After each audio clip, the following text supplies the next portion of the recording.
La présentation du gameplay de Watch Dogs à la conférence de Sony a mis une sacrée claque. Si la PS4 mise sur l'hyperconnectivité et le partage, le jeu d'Ubisoft fait déjà figure de superstar de la prochaine console de Sony. Dans un monde devenu de plus en plus dépendant des réseaux sociaux, le joueur incarne Aiden Pearce, un pirate informatique capable de hacker n'importe quel terminal de Chicago grâce à son smartphone.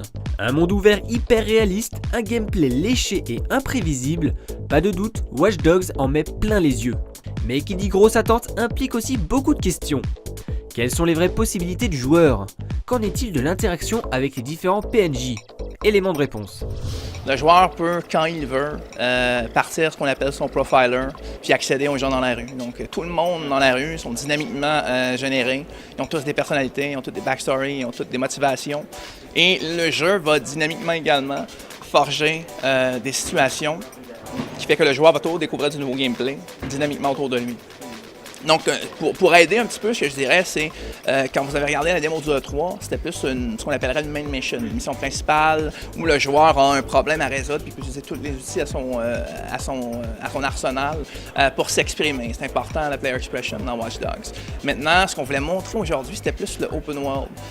C'est s'assurer que les gens qui avaient vu le 3 se disent pas « Ouais, OK, c'est une mission, ils ont ouvert un truc pour regarder les gens dans l'intérieur, là, puis c'est tout. » On était très anxieux et très pressés de leur montrer que ce n'était pas le cas. Donc, c'était une belle opportunité aujourd'hui de montrer un Aiden sans objectif, sans mission, qui se promène, qui accède à différentes choses et commencer à donner peut-être une meilleure idée aux joueurs que tu peux aller chercher tout ce que tu veux là-dedans. Donc, même quand tu utilises le train, quand tu utilises les bolards pour arrêter la police, ça, c'est 100% de l'improvisation du joueur face à la situation qui est présentée dynamiquement envers lui. Donc, c'est pas des tools avec des triggers à des endroits précis, seulement c'est chaque fois qu'on retrouve ces objets-là dans la ville, partout, dans n'importe quelle situation, tu peux peser le bouton, ça va marcher.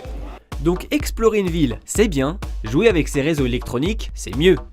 Le but n'est pas de créer un monde gigantesque comme le fait si bien Rockstar, mais un univers immersif où chaque détail visuel et chaque individu a son importance. Quand GTA rencontre Assassin's Creed, on repousse encore les limites du jeu vidéo. Je pense que là où on a vraiment poussé les limites, c'est au niveau de sa profondeur. Je pense que les gens commencent à les réaliser maintenant. C'est pas juste une ville, c'est des gens. C'est l'histoire des gens, c'est la connexion entre les gens et les événements que ça peut créer et le gameplay qui en découle. Donc, quand on parle de emergent gameplay, ce fameux terme, c'est vraiment un mantra extrêmement important dans Watch Dogs. Mais je pense que tout le monde va être extrêmement surpris du niveau de profondeur de ce système-là. Donc oui, chaque personne a sa personnalité. Et quand c'est pas un hack opportunity pour aller chercher quelque chose qui va te faire progresser, c'est autre chose de beaucoup plus profond. Donc la personne qu'on a suivie dans la démo-là, c'est un choix du joueur. S'il avait focusé sur quelqu'un d'autre, le reste de la démo est complètement différente. C'est pas un foot chase, c'est pas la police qui se pointe, c'est pas quelqu'un qui appelle le 911. Tout ça n'est plus du tout ce qui va se produire. Donc, ces éléments-là se chevauchent les uns après les autres. Donc, c'est peut-être pas nécessairement de suivre quelqu'un, de voir aller acheter du pain, après ça, aller ailleurs, puis rentrer chez lui. C'est pas vraiment ça. C'est plus l'interaction avec les gens dans la ville, les événements, puis après, le joueur va progressivement devenir suffisamment puissant pour avoir une bonne prédiction de ce qui se passe, de pouvoir faire ses choix de plus en plus précisément dans le jeu. Beaucoup d'interrogations subsistent aussi sur Aiden Pearce. Justicier du net, membre d'un groupe de hackers, la réalité semble encore plus surprenante. No way! Aiden Pearce, c'est quelqu'un qui est extrêmement surprotecteur de sa famille. Donc, de par quelque chose qui s'est passé dans le passé, Aiden se doit de monitorer sa famille 24 heures sur 24 sans même qu'il le sache. Donc, c'est un petit peu paranoïaque, c'est un petit peu bizarre quand on commence le jeu. Waouh, ce gars-là, il y a un problème. Et plus on avance, on se rend compte, OK, la famille va vraiment être en danger. Donc, le personnage passe de obsession, de protection sur sa famille à bien, je vais prendre ce que je connais pour régler mon problème. Mais là, ça va passer d'une maison à un district, à 2 districts, à toute la ville tout entière. Donc, la progression du joueur commence à se concrétiser, c'est qu'on va tout centraliser dans cette fantaisie-là. Tu vas pouvoir unlocker la ville progressivement au niveau de la technologie. Donc, tu as comme 2 layers. Tu as la ville et tu as ta connectivité sur la ville. Et tout ça va grandir sur 2 axes progressivement, basés sur les choix du joueur.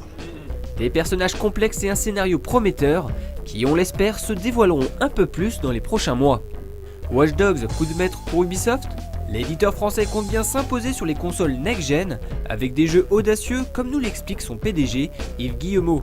comme les machines sont nouvelles, on peut prendre plus de risques en création et donc faire des choses qui intéressent beaucoup plus nos clients. Donc ça ne veut pas dire c'est-à-dire qu'à la fin d'une console, vous êtes obligé de faire des jeux plus grands, plus gros, plus beaux et mettre beaucoup de marketing pour les lancer. Alors qu'au début des générations de consoles, vous êtes capable de faire des choses beaucoup plus impressionnantes, donc tous vos consommateurs vont être très vite attirés par ce que vous faites. Et la recette marche, car Watch Dogs risque bien d'être le jeu phénomène de cette fin d'année 2013. Alors en attendant les prochaines infos, n'oubliez pas, restez connectés.